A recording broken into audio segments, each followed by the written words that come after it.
Hi everyone, welcome back to my channel. First of all, thank you so much everyone मुझे इतना सारा support करने के लिए। मेरी लास्ट वीडियोस में मैंने सारे कमेंट्स पढ़े एंड देखा कितने सारे लोगों ने मेरी वीडियोस को अप्रिशिएट करा है, लाइक करा है एंड उस वजह से अभी हमारी फैमिली 900 की बन चुकी है। Soon I think will hit 1000 subscribers on this channel. ऐसे ही मुझे सपोर्ट करते रहो सो दैट मुझे मोटिवेशन मिले आप लोगों का सपोर्ट देख के और मैं और ज़्यादा कंटेंट बनाती रहूं एंड हम लोग ऐसे ही एंगेज होते रहें। सो आज की वीडियो को स्टार्ट करते हैं। आज की वीडियो का टाइटल आपने थंबनेल में देख ही लिया होगा, which is no more international students in Canada, a big question mark. So आप लोगों ने बहुत ज़्यादा अभी न्यूज़ में देखा होगा, सब लोगों की वीडियोस में देखा होगा एंड बहुत ज़्यादा र्यूमर्स चल रहे हैं कि जो इंटरनेशनल स्टूडेंट्स हैं वो सच में नहीं आ रहे हैं कनाडा में या आ रहे हैं या क्या भी प्रोसेस चल रहा है, क्राइटेरिया चल रहा है।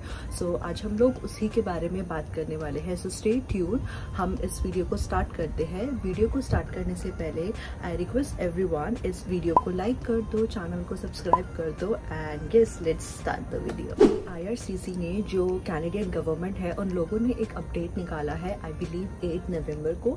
मैं यहाँ पर पूरा आर्टिकल पेस्ट कर दूंगी, आप ये देख सकते हैं एंड इफ यू वांट मैं लिंक भी यहाँ पर दे दूंगी सो दैट आप लिंक पे क्लिक करें एंड पूरा आर्टिकल वो रीड कर सकते हैं। सो अभी कैनेडियन गवर्नमेंट ने रिसेंटली एक बहुत बड़ा अपडेट अनाउंस करा है ऑन 8 नवंबर 2024 विच इज जो STS कैटेगरी है वो लोग वो क्लोज कर रहे हैं। अब इसका एक बहुत बड़ा इम्पैक्ट पड़ने वाला है इंटरनेशनल स्टूडेंट्स में। इसका क्या इम्पैक्ट है, इससे क्या होगा, वो आपको बताने से पहले आई विल टेल यू कि STS कैटेगरी होती क्या है। जब भी कोई इंटरनेशनल स्टूडेंट कनाडा में आने के लिए अपना वीजा प्रोसेस करता है, अपनी फाइल रखता है, तो उसमें 2 कैटेगरीज होती है। First is STS category and the another one is non STS। जो STS होती है विच इज नोन एज, जिसकी फुल फॉर्म है स्टूडेंट डायरेक्ट स्ट्रीम। आप इसके फुल फॉर्म से ही पता लगा सकते हैं कि ये डायरेक्ट स्ट्रीम है। अगर आप इसमें वीजा रखते हैं तो आपका जो वीजा का टाइम है वो बहुत ज्यादा शॉर्ट हो जाता है एंड आपके चांसेस बहुत ज्यादा बढ़ जाते हैं वीजा प्रोसेस होने में। आपकी फाइल की जो अपडेट्स है वो जल्दी आती है एंड आपका जो स्टूडेंट वीजा है वो जल्दी लग जाता है। अब जो STS कैटेगरी होती है उसका जो सक्सेस रेट होता है वो 85% होता है। अब 100% में से 85% देखते हैं वो सक्सेस रेट है STS कैटेगरी में। सो ऑफकोर्स आपके जो चांसेस है वो बहुत ज़्यादा बढ़ जाते हैं फाइल का प्रोसेस होने में एंड आपका स्टूडेंट वीज़ा आने में। अब हम बात करें नॉन STS कैटेगरी की, जो उसका सक्सेस रेट होता है वो 45 to 60% ही होता है। सो ऑफकोर्स बहुत सारे स्टूडेंट जो है, मेजॉरिटी ऑफ द स्टूडेंट्स क्या करते थे, अपनी जो फाइल है वो STS कैटेगरी में अप्लाई करते थे क्योंकि वो मेक श्योर होते थे कि हमारा जो वीज़ा है, हमारी जो फाइल है वो अप्रूव होने ही वाली है।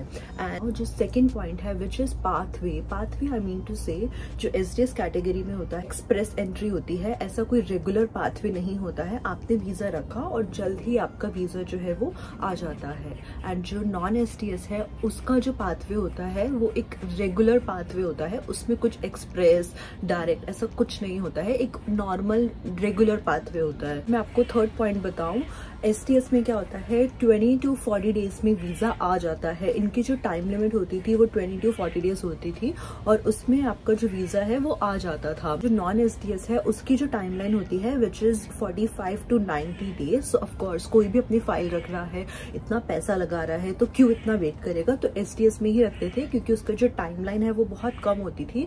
20 to 40 डेज में वीजा आ जाता था, चांसेस इतने थे। एंड नॉन STS में अप टू 90 डेज लगते थे, कभी कभी तो मोर देन 90 डेज भी लगते थे। तो लोग यही सोचते थे कि इतना जब हम पैसा लगा रहे हैं तो इतना टाइम क्यों वेट करना।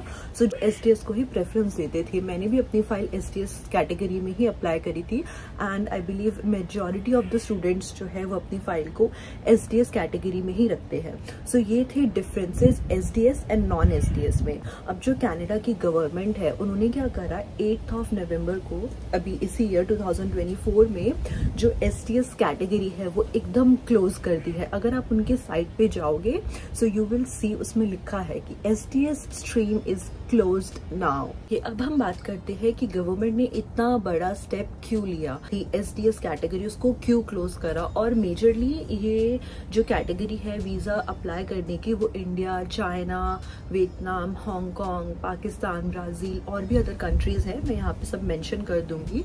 सो इन कंट्रीज में अगर आपको स्टूडेंट वीजा अप्लाई करना होता था तो SDS कैटेगरी बहुत एक इजी प्रोसेस था। अब कनाडा की गवर्नमेंट ने क्यों इसको क्लोज करा, क्योंकि कनाडा की गवर्नमेंट का कहना है कि हमें अब ज्यादा इंटरनेशनल स्टूडेंट्स ही चाहिए, स्पेशली इन कंट्रीज से। सो अभी आई थिंक अभी हाउस के क्राइसिस चल रहे हैं यहाँ पे, अभी जो इतना रिसेशन आ गया है उस वजह से ये सब देखते हुए कनाडा की गवर्नमेंट ने बोला है हमें इतने इंटरनेशनल स्टूडेंट्स इन कंट्रीज से नहीं चाहिए। सो हम इस स्ट्रीम को ही, जिससे majority of the students visa ले लेते थे, वो हम स्ट्रीम को क्लोज कर रहे हैं। गवर्नमेंट ने एक रिपोर्ट अभी शो करी है जिसमें जो PR है उनका जो ग्राफ है वो एकदम डाउन जाने वाला है। 2025 में ये लोग 395 लाख को ही PR देने वाले हैं, एंड देन 385 होने वाला है, एंड देन 365 समथिंग होने वाला है। मैं यहाँ पे वो ग्राफ शो कर दूंगी, I am not 100% sure about that, but of course जो उनका PR देने का ग्राफ है वो एकदम डाउन जाने वाला है यहाँ पे। And also one more thing, अभी ये सब देखते हुए यहाँ पे जो इंटरनेशनल स्टूडेंट्स हैं उन्होंने काफी प्रोटेस्ट करा कि ऐसा नहीं होना चाहिए, आप लोग इतनी फंडिंग लेते हैं ना, सबको सब पता है। सो उसके बारे में बहुत सारे इंटरनेशनल स्टूडेंट्स ने यहाँ पे प्रोटेस्ट करा। सो रिप्लाई में गवर्नमेंट ने ये बोला, कनाडा डेमोक्रेटिक कंट्री है, सबका राइट है को प्रोटेस्ट करना है, तो अप टू यू, आप प्रोटेस्ट कर सकते हैं, ये उन्होंने इन रिस्पॉन्स में बोला है।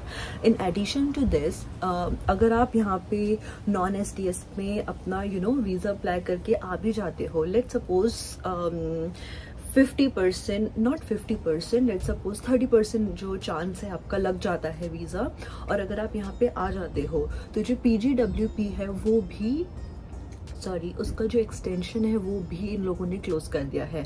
अगर आप यहाँ पे 2 साल PGWP के लिए एलिजिबल हो या फिर 1 साल हो एंड आपका PR उसमें नहीं आता है, सो आपको वापसी इंडिया ही जाना होगा। सो कनाडा की गवर्नमेंट ने बहुत सारे रूल्स ऐसे सेट कर दिए हैं अभी, जिससे कि आई बिलीव इम्पॉसिबल हो गया है स्टूडेंट्स का यहाँ पर आना। तो आप लोग जो भी वीडियोस में देख रहे हैं, न्यूज़ में देख रहे हैं, ये कुछ भी फेक नहीं है, this is the reality now days.